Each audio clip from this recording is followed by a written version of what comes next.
जय सेवालाल, मैं Anita Rathod, Banjara world channel, हमार संस्कृती हमारो अभिमान. आज बंजारा कुंभमेळे आपण उपस्थित छा व महंत आमेलेच शीख धर्मेर गुरु आमेलेच तो उनुती आपण आज वाते करा उनोर अनुभव सांभळणला तो कतेती छ आणि वो काही करच और बद्दल जाणणला. नमस्कार सर. वाहिगुरु जी का खालसा, वाहिगुरु जी की फतेह. हम ज्ञानी नाहर सिंह जी तखत सचखंड श्री हजूर श्री अबचलनगर साहिब जी की ओर से जो सिख धर्म का 5वां और बड़ा महान ऊंचा तख्त है, जिस पवित्र तख्त साहिब पे श्री गुरु गोबिंद सिंह साहब महाराज जी ने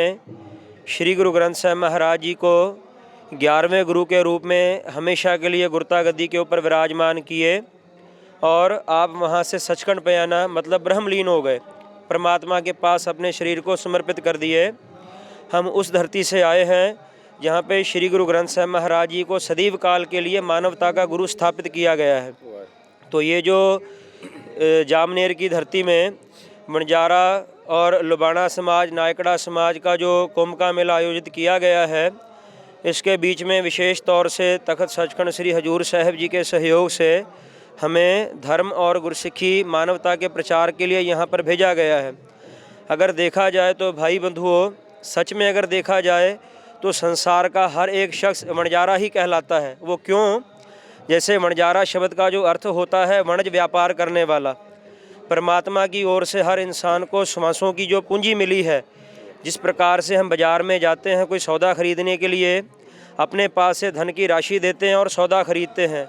इस प्रकार से परमात्मा ने संसार के हर एक इंसान को श्वासों की पूंजी दी है और ये सारी दुनिया, सारा संसार एक बाज़ार की प्रकार है.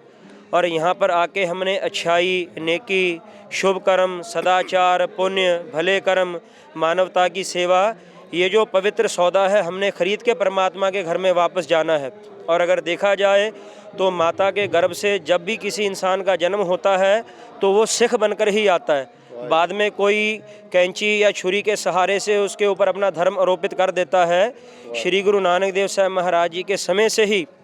जो लुबाना समाज है और वणजारा समाज है, उनका गुरु घर से, गुरसिक्खी से बहुत पुराना रिश्ता है. अगर हम देखेंगे बाबा मक्खन शाह जी लुबाना जो नायक थे और लुबाना समाज से थे, उनके जो परदादा जी हुए हैं जिनका नाम है भाई बन्ना जी, जो कश्मीर के इलाके में विशेष तौर से गुरसिक्खी का प्रचार करते थे. और उनके पास जैसे कि कहा जाता है एशिया के अंदर सबसे बड़े वो लुबाना समाज के व्यापारी थे.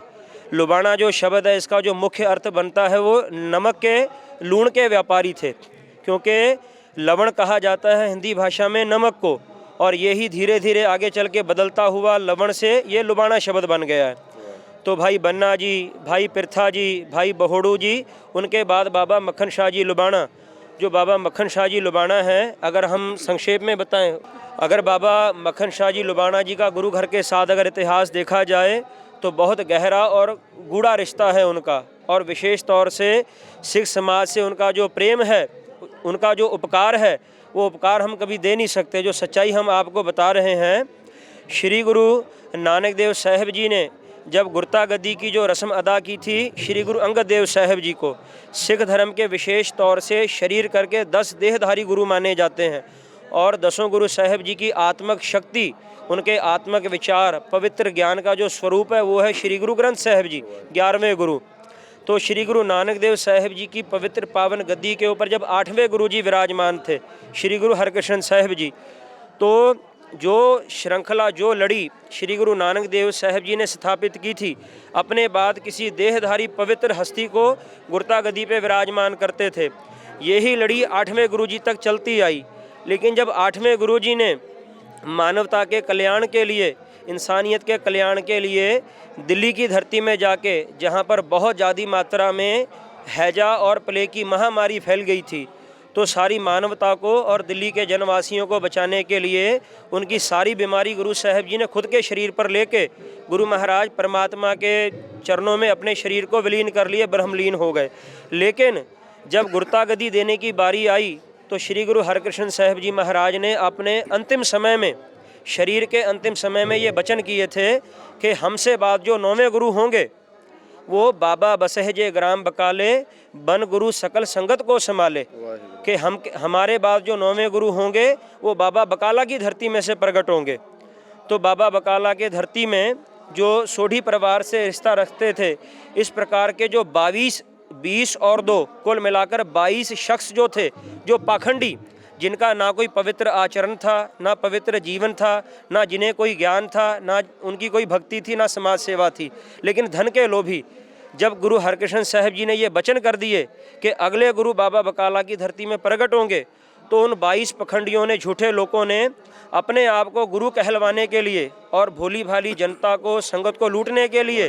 बाबा बकाला की धरती में अलग अलग तंबू लगाकर वहाँ पे गुरु बन के बैठ गए और आने वाले भोले लोगों को लूटकर उनसे धन एकत्रित करते थे। उसी समय के दौरान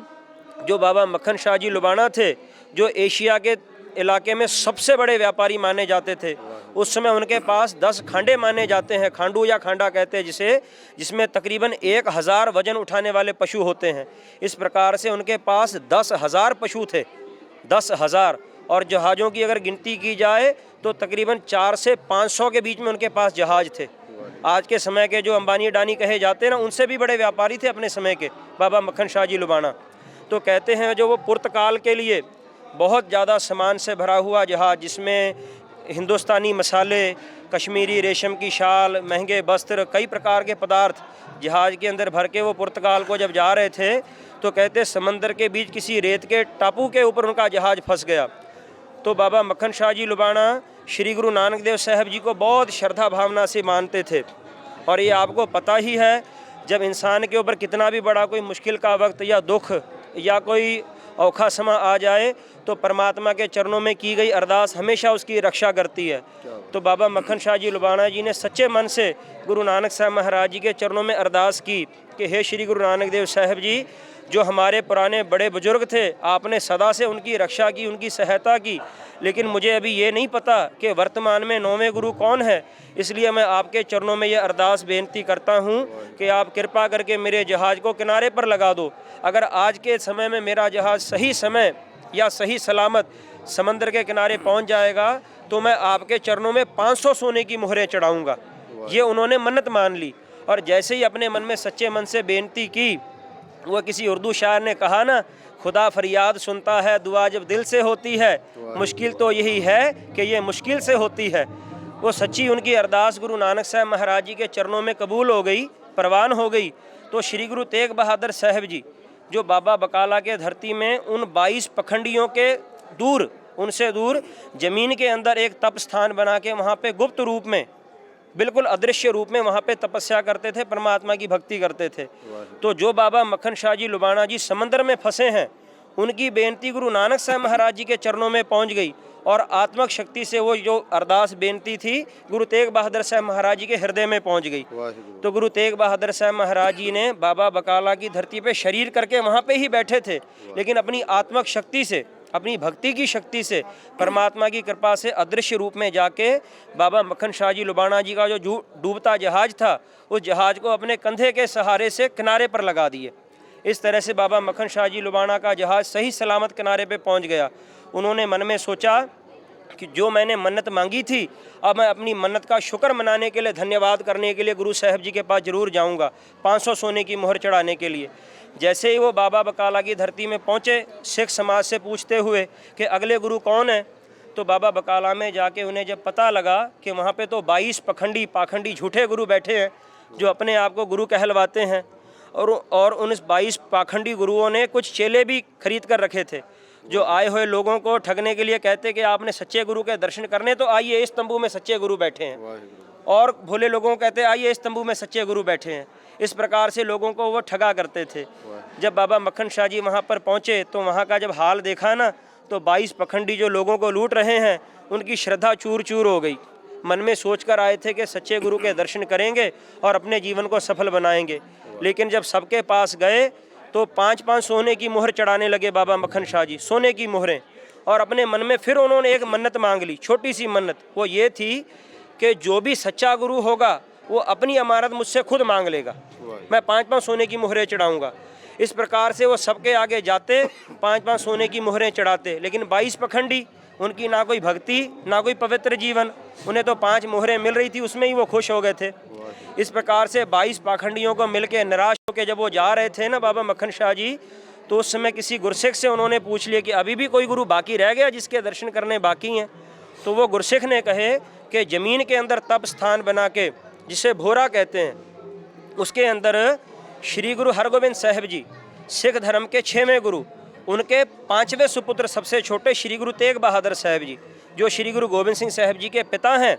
और इस देश के लिए सनातन धर्म की रक्षा के लिए जो इतना बड़ा बलिदान त्याग कुर्बानी दिए श्री गुरु तेग बहादुर साहिब जी, जो पापी औरंगजेब नीच सनातन धर्म को नाश खत्म करने के लिए रोज़ के 10,000 हिंदुओं को मुसलमान बनाता था, सनातन धर्म हिंदू धर्म की रक्षा के लिए श्री गुरु तेग बहादुर साहिब जी ने अपना बलिदान, अपनी कुर्बानी दी। अगर सच में देखा जाए तो इस भारत देश में अगर सबसे बड़ा अगर कोई त्यौहार मनाना चाहिए सरकार की ओर से, सरकार की तरफ से, तो वो श्री गुरु तेग बहादुर साहिब जी का शहीदी दिवस होना चाहिए।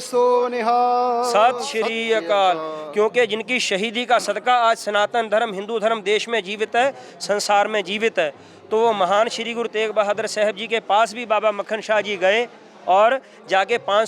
सोने की मोहरें चढ़ाई और हाथ जोड़कर आंख बंद करके बड़े प्रेम से बेनती करने लगे कि हे श्री गुरु नानक देव साहिब जी, मैं थक गया हूँ, सच्चे गुरु को ढूंढते ढूंढते मुझे नहीं मिलते। अगर आप सच्चे गुरु हो तो मेरे मन की तकलीफ़ को जानकर अपनी कीमत, अपनी भेंटा, अपनी अमानत आप मुझसे खुद मांग लो। तो श्री गुरु तेग बहादुर साहिब जी अपने मन में ये बात का विचार करके कि सिख समाज को, भोली संगत को ये 22 पखंडी बहुत लूट रहे हैं, अब हमें संसार में प्रकट होना जरूरी है, क्योंकि संगत का सहारा कोई नहीं बनता, संगत को कोई ज्ञान नहीं दे रहा, संगत का भला नहीं हो रहा है, इसलिए हमारा सबके सामने आना जरूरी है। तो उस वक्त श्री गुरु तेग बहादुर साहिब जी ने अपने नेत्र खोले, अपनी आंखों को खोलकर मुस्कुराते हुए बाबा मक्खन शाह जी से कहा, मक्खन शाह, तूने कहा था 500 सोने की मोहर चढ़ाएगा और 5 चढ़ाकर अपने बचन से क्यों मुकर रहा है? बस ये कहने की देरी थी। गुरु तेग बहादुर साहिब जी ने कहा, देख हमारे कंधे का जो जख्म अभी भी ताज़ा है, जिस कंधे का सहारा देके तेरे जहाज को हमने किनारे पर लगाए थे। ये कहते ही बाबा मक्खन शाह जी इतना खुश प्रसन्न हो गए कि अब मुझे सच्चा गुरु मिल गया, क्योंकि अंतर्जामता से उसके मन की बात को गुरु तेग बहादुर साहिब जी ने कह दी है। बाबा मक्खन शाह जी जैसे ही बाहर जा रहे थे सारे लोगों को बताने के लिए कि सच्चे गुरु श्री गुरु तेग बहादुर साहिब जी हैं, बाकी सारे पाखंडी हैं, तो गुरु तेग बहादुर साहिब जी ने हाथ पकड़कर रोक लिए बाबा मक्खन शाह जी का। कहने लगे, मक्खन शाह, बाहर किसी को ना बताना कि हम ही गुरु हैं, अगर तुम बताओगे तो तुम्हारा मुँह काला होगा। बाबा मक्खन शाह जी कहने लगे, गुरु साहब जी, मुझे क्षमा करे, लेकिन मैं ये बात संसार को जरूर बताऊंगा, सारी मानवता के कल्याण के लिए। मुझ एक का मुंह काला होने से, अगर हजारों लाखों सिखों का मुंह काला होने से बचता है, तो मुझ एक का मुंह काला होना मुझे खुशी खुशी कबूल है, परवान है। बाबा मक्खन शाह जी ने चूल्हे में से कोयले निकाल के उन्हें पीस कर पानी मिलाकर अपना मुंह खुद के हाथ से काला किए और बाहर जाके गुरु साहिब जी के वचन को सच्चा करने के लिए, सिर्फ क्योंकि गुरु के मुंह का कोई वचन खाली नहीं जाना चाहिए, वचनों का सत्कार करते हुए अपने हाथ से अपना मुंह काला किए। बाहर जाके छत के ऊपर चढ़ के जो लुबानी भाषा होती है उस भाषा में कहने लगे, गुरु लाधो रे, गुरु लाधो रे, गुरु लाधो रे, मतलब हमें सच्चा गुरु मिल गया। बस ये कहने की देरी थी। वो 22 जो पखंडी थे उनकी दुकानें बंद हो गई, उनके पास कोई जाता नहीं। इस प्रकार से श्री गुरु तेग बहादुर साहिब जी को संसार के सामने जिन्होंने प्रकट किए वो बाबा मक्खन शाह जी लुबाना हैं, उनकी बहुत बड़ी सेवा है। और आगे भी गुरु तेग बहादुर साहिब जी के ऊपर जब बाबा धीरमल जी ने गोलियां चलाई थी गुरु साहिब जी को मारने के लिए, तो बाबा मक्खन शाह लुबाना जी ने ही उन्हें कैद करके, धीरमल जी को और उनके चेलों को कैद करके गुरु साहिब जी के पास लाए थे, उन्हें सजा देने के लिए कि हमारे सच्चे गुरु के ऊपर बाबा धीरमल ने गोलियां चलाई है। इस प्रकार से गुरु हर की बहुत सेवा भी की। और श्री गुरु तेग बहादुर साहिब जी के जो माता जी है, माता नानकी जी, श्री गुरु हरगोबिंद साहिब जी के तीसरे धर्म सुपत्नी जी, उन्होंने बाबा मक्खन शाह जी को श्री गुरु तेग बहादुर साहिब जी का भाई होने का खिताब दिया था। इतनी बड़ी पदवी दी थी उन्हें, गुरु तेग बहादुर साहिब जी का भाई होने का खिताब दिया है। बाबा मक्खन शाह जी लुबाना जी का गुरु घर के साथ बहुत गहरा रिश्ता है। और जो वणजारा समाज है उसके बारे में संक्षेप में बता के फिर हम अपनी बात को समाप्त कर देंगे। जब औरंगज़ेब, हमने कुछ देर पहले जैसे आपको बताए थे कि औरंगज़ेब का ये नियम था रोज़ के 10,000 हिंदुओं को मुसलमान बना के फिर वो सवेर के वक्त की रोटी खाता था। उसने बादशाही के तख्त को प्राप्त करने के लिए अपने पिता शाहजहां को आगरे के किले में के अंदर कैद करके मार दिया। अपने 3 भाइयों को, दारा शिको, शुजा मोहम्मद और मुराद बख्श, 3 भाइयों का भी कत्ल किया। हम इससे अंदाज़ा लगा सकते हैं जो इंसान अपने जन्म देने वाले पिता का नहीं बना, सगे खून के रिश्ते वाले भाइयों का नहीं बना, वो दूसरे के धर्मों की क्या इज्जत करेगा, क्या रक्षा करेगा ऐसा इंसान। तो जब कश्मीर के पंडितों की जब बारी आई ना, उन्हें ज़बरन औरंगज़ेब मुसलमान बना रहा था, तो कश्मीर के पंडितों ने सब ने जाके श्री गुरु नानक देव साहब महाराज जी के चरणों का आसरा लिए, कृपा राम के साथ जाके अनंतपुर साहब के इलाके में जब पहुँचे 700 कश्मीरी पंडित, उन्होंने श्री गुरु तेग बहादुर साहब जी के आगे बेनती की कि आप कृपा करो, सनातन धर्म हिंदू धर्म की रक्षा करो, क्योंकि कोई हमारी सहायता नहीं कर रहा है, कोई राजा महाराजा हमारी सहायता नहीं करता, सनातन धर्म तो नाश होने की कगार पर है। तो उस समय धन श्री गुरु तेग बहादुर साहब महाराज जी कश्मीर की धरती में जब रहते थे, माफ़ करना, श्री अनंतपुर साहब जी की धरती में जब रहते थे, कश्मीर से आए हुए जो पंडित थे कृपा राम के साथ में, और उस समय गुरु गोविंद सिंह जी की जो उम्र थी 9 से 10 साल के बीच की उम्र थी, 9 से 10 साल के बीच की उम्र। तो कश्मीर के पंडित बहुत दर्द लेके आए थे, दर्द भरी पुकार लेके कि कोई हमारे धर्म को बचा ले। तो उस समय गुरु तेग बहादुर साहब जी सोच में थे इस बात में कि सनातन धर्म की रक्षा के लिए ज़रूर किसी बहुत बड़े महापुरुष को अपनी कुर्बानी देनी पड़ेगी, क्योंकि ये प्रकृति का नियम है। जैसे एक बीज हम ज़मीन में डालते हैं, उस एक बीज की कुर्बानी होती है, वो बीज तो ख़त्म हो जाता है बेचारा, उसके बीज में से कोई पौधा निकलता है, फिर कितने नवे बीजों को जन्म देता है। किसी की मौत, किसी की कुर्बानी ही किसी को जीवन दे सकती है। तो गुरु तेग बहादुर साहब जी ने विचार किए कि औरंगज़ेब के इस पाप को रोकने के लिए, जुल्म को रोकने के लिए किसी बहुत बड़े महापुरुष को कुर्बानी देनी पड़ेगी। तो खेलते हुए 9-10 साल की उम्र में श्री गुरु गोविंद सिंह साहब जी जब वहाँ पर आए ना अपने गुरु पिताजी के दरबार में, तो गुरु पिताजी से पूछने लगे कि गुरु पिताजी, आपके सामने ये जो विद्वान पंडित ब्राह्मण बैठे हैं बहुत दुखी लग रहे हैं, इसका कारण क्या है? तो गुरु तेग बहादुर साहब जी कहने लगे, सुपुत्र जी, औरंगज़ेब इनके धर्म को ज़बरदस्ती नाश कर रहा है, तो सनातन धर्म हिंदू धर्म की रक्षा के लिए किसी बहुत बड़े महापुरुष के कुर्बानी की ज़रूरत है। तो धन श्री गुरु गोविंद सिंह साहब जी इतनी छोटी शरीर की करके जो उम्र थी 9-10 साल की उम्र में, लेकिन इतना विशाल हृदय, देश के प्रति इतना विशाल हृदय, इतना बड़ा प्रेम। गुरु गोविंद सिंह जी कहने लगे, गुरु पिताजी, आज के समय में आपसे बढ़कर और कौन महापुरुष हो सकता है जो सनातन धर्म हिंदू धर्म की रक्षा के लिए अपनी कुर्बानी दे। देखिए भाई बंधुओं, अपने पिता को धर्म की देश की रक्षा के लिए खुद आग्रह करना, आगे भेजना, ये कोई छोटे हृदय की बात नहीं, बहुत बड़ी बात है। गुरु तेग बहादुर साहब जी बहुत खुश हुए, प्रसन्न हुए कि हमारे पुत्र का हृदय इतना विशाल देश के लिए। उन कश्मीरी पंडितों ब्राह्मणों से कह दिए कि जाके कह दो औरंगज़ेब को कि गुरु तेग बहादुर साहब जी हमारे गुरु हैं, उनको हम गुरु मानते हैं, अगर वो इस्लाम कबूल कर लेंगे तो पूरा सनातन धर्म खुशी खुशी इस्लाम कबूल कर लेगा। औरंगज़ेब बड़ा चालाक था, वो मन में सोचने लगा कि रोज़ के इतने लोगों को ज़बरदस्ती मुसलमान बनाने से तो अच्छा है एक को ही बना लिया जाए, क्योंकि एक के बनने से सारे बन जाएंगे। फिर गुरु तेग बहादुर साहब जी ने खुद की गिरफ्तारी दी और गुरु साहब जी को दिल्ली में चांदनी चौक में वहाँ पे डराने के लिए श्री गुरु तेग बहादुर साहब महाराज जी के सामने भाई मती दास जी, भाई सती दास जी और भाई दयाला जी, 3 सिखों को बड़ा दर्दनाक शहीद किया गया। भाई मती दास जी को आरी से चीर के शहीद किया गया, उनके शरीर के 2 टुकड़े कर दिए गए पूरे। भाई सती दास जी को रुई के अंदर लपेट कर जला दिया गया और भाई दयाला जी को उबलते पानी के बर्तन में डाल के शहीद किया गया। क्यों? सिर्फ श्री गुरु तेग बहादुर साहब जी इस्लाम कबूल कर लें, ये डर दिखाने के लिए बस। लेकिन गुरु तेग बहादुर साहब महाराज बिल्कुल भी डरे नहीं, और औरंगज़ेब ने आखिर तक कहा कि या तो आप इस्लाम कबूल कर लो, या कोई शक्ति करामात दिखाओ, या फिर अपना सिर देने के लिए तैयार हो जाओ। तो गुरु तेग बहादुर साहब जी ने कहा था, जो परमात्मा के सच्चे भक्त होते वो कभी करामात नहीं दिखाते, और परमात्मा ने हमें जिस धर्म में रखा है हम उसी धर्म में रहेंगे। हम सारे धर्मों का सत्कार करते हैं, लेकिन ज़बरदस्ती किसी के जुल्म के आगे कभी नहीं झुकेंगे, हम अपना सिर देने के लिए तैयार है। तो धन श्री गुरु तेग बहादुर साहब जी के सामने औरंगज़ेब ने यह वचन दिया था, ये उसने खुद, कि अगर मैं तुम्हें इस्लाम में नहीं ला सका तो मैं ज़बरदस्ती फिर आज के बाद कभी किसी को मुसलमान नहीं बनाऊंगा, मैं वचन देता हूँ, कुरान शरीफ की कसम खाता हूँ। तो औरंगज़ेब ने उस दिन के बाद अपना जुल्म रोक दिया। श्री गुरु तेग बहादुर साहब जी ने अपना पवित्र शीश जब जपजी साहब की बाणी का पाठ करके गुरु नानक साहब महाराज जी के चरणों में नमस्कार करके माथा टेकने के लिए जैसा सिर झुकाए, तो जल्लाद ने श्री गुरु तेग बहादुर साहब जी के पवित्र सिर पे जब वार किए तो गुरु महाराज का जो पवित्र सिर था वो भाई जैता जी, जो मजहबी समाज से, ये रंगरेटा जो जाति होती है, वो जाति से संबंध रखते थे, तो गुरु साहब जी का पवित्र शीश भाई जैता जी की जो उनकी गोद थी, गले में जो कपड़ा पाए थे, हजूरिया बोलते उसको, उसके अंदर आ गया। उन्होंने 3 दिन 3 रातों का सफ़र करके वो अनंतपुर साहिब को गुरु महाराज का पवित्र सिर ले गए। लेकिन जो गुरु साहिब जी का पवित्र शरीर था वो वहाँ पर दिल्ली की चांदनी चौक में ही वहाँ पर था, शहीद हुआ शरीर। और नीच पापी औरंगज़ेब ने ये सख्त वारंट जारी किया था कि गुरु साहिब जी के शरीर को यहाँ पर ही रहने दो, ताकि पूरे दिल्ली में, पूरे देश में मेरा खौफ फैल जाए कि मैं ऐसों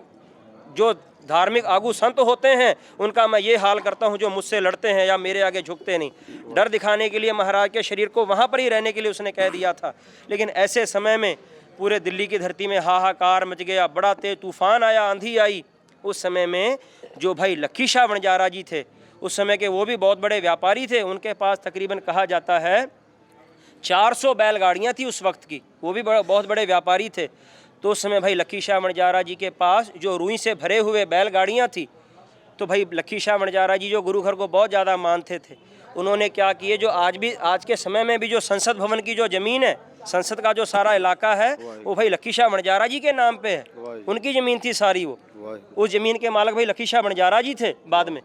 तो उस समय उन्होंने भाई लक्की शाह वणजारा जी ने अपने घर पे, जहाँ पे आज संसद भवन है, गुरुद्वारा रकाबगंज साहब है, वहाँ पर से ही अपने सारे बैलगाड़ियों को दिल्ली की चांदनी की चौक में लेके आए, चांदनी चौक के इलाके में, और जानबूझकर बैलगाड़ियों को छोड़ दिए सारा। बैलों की पैर से जो धूल मिट्टी उड़ी, सिपाहियों के आंखों पे मिट्टी पड़ी, उन्हें कुछ नज़र नहीं आया। और उस धूल मिट्टी के आड़ का सहारा लेके भाई लक्की शाह वणजारा जी ने श्री गुरु तेग बहादुर साहब जी के पवित्र शरीर को बैलगाड़ियों पर रख के जल्दी से अपने घर में लेके गए, और बड़े सत्कार से गुरु साहब जी के पवित्र शरीर को स्नान करवा के ऊंची जगह पर रख के माफ़ी मांगते हुए महाराज के चरणों में माथा टेक के गुरु जी के पवित्र शरीर को अग्नि संस्कार कर दिए। ये भाई लक्की शाह वणजारा जी की बहुत बड़ी कुर्बानी है, बहुत बड़ा त्याग है, बहुत बड़ा एहसान है जो उन्होंने सेवा की ना गुरु घर की। और विशेष तौर से बंजारा समाज और लुबाना समाज से ज़रूर वो एक ना एक अपने घर के किसी शख्स को सिख ज़रूर बनाते, क्योंकि आप सबको पता है, सियाने कहते हैं ना, जैसे नाव में जब हम सफ़र करते हैं सारे इंसान बैठ जाए लेकिन एक भी इंसान अगर चप्पू चलाए तो नाव किनारे पे लग जाती है। इस तरह से पुराने बंजारे और लुबाने समाज के लोगों को पता था कि एक ना एक जीव जरूर हमने गुरसिक्खी से जोड़ना है, गुरु नानक साहब जी के चरणों से जोड़ना है, क्योंकि वो पवित्र शिक्षा के आधार पे, वो पवित्र ज्ञान से हमारे सारे परिवार का भी कल्याण होगा। इसीलिए तखत सचखंड श्री हजूर साहब में आज भी जो कीर्तन करने वाले, जैसे हमारे साथ भाई साहब खड़े रागी सिंह जी, ये भी रागी सिंह जी खड़े हैं, भाई किशोर सिंह जी, और इनका कीर्तन करने वाला जत्था जो है, कीर्तन जो मंडली है तखत सचखंड श्री हजूर साहब में आज भी 30 से ज़्यादा कीर्तन मंडलियाँ जो गुरु महाराज के पास 24 घंटे कीर्तन की सेवा में लगे रहते, वो तकरीबन 30 के 30 सारे जत्थे विशेष करके वणजारा और लुबाने समाज से है। इतनी बड़ी सेवा है गुरु घर में, कीर्तन की सेवा वणजारा और लुबाना समाज की ओर से की जाती है। और साथ में तखत सचखंड श्री हजूर साहब जी की ओर से एक धर्म प्रचार का एक विद्यालय चलाया जाता है, जहाँ पे महाराष्ट्र, MP, कर्नाटका और भी कई इलाकों से वणजारे और लुबाने समाज के, जैसे इधर आइए बेटा, इधर आइए, जैसे ये छोटे छोटे बच्चे हैं, अगर आप देख सकते हो 8 साल, 10 साल, 12, 14 साल इस उम्र के बच्चे वहाँ पे दाखिल होते हैं। वहाँ पे आके इन्हें गुरुमुखी, पंजाबी, श्री गुरु ग्रंथ साहब जी की धार्मिक विद्या, कीर्तन की विद्या सिखाई जाती है। बाद में वही फिर हैदराबाद और या महाराष्ट्र के या बॉम्बे के जितने भी तकरीबन गुरु घर हैं, गुरुद्वारे, वहाँ पे कीर्तन की सेवा करते हैं। ये बहुत बड़ी सेवा है। तो ये जो कुंभ का मेला रखा गया है सारी मानवता के जनहित के कल्याण के लिए, हमारा भी आप सबसे यही नम्र निवेदन है, श्री गुरु नानक देव साहब जी ने जो मूल हमको शिक्षा दी है, क्या कि धर्म की किरत करना, सच्ची सुच्ची कमाई करना, परमात्मा का नाम जपना और बांट के खाना, देश की और मानवता की सेवा के लिए हमेशा तत्पर तैयार रहना, हम सबका आपसे यही निवेदन है। जिस प्रकार से पुराने समय से बंजारा और लुबाना समाज ने गुरु महाराज के साथ अपना रिश्ता और प्रेम बनाकर रखा, आगे भी आप बनाकर रखना। हमारा भी आपसे पूरा सहयोग है, आप भी हमको पूरा सहयोग देना। इसी प्रकार से ये देश की, समाज की, धर्म की सेवा होती रहेगी। वाहिगुरु जी का खालसा, वाहिगुरु जी की फतेह।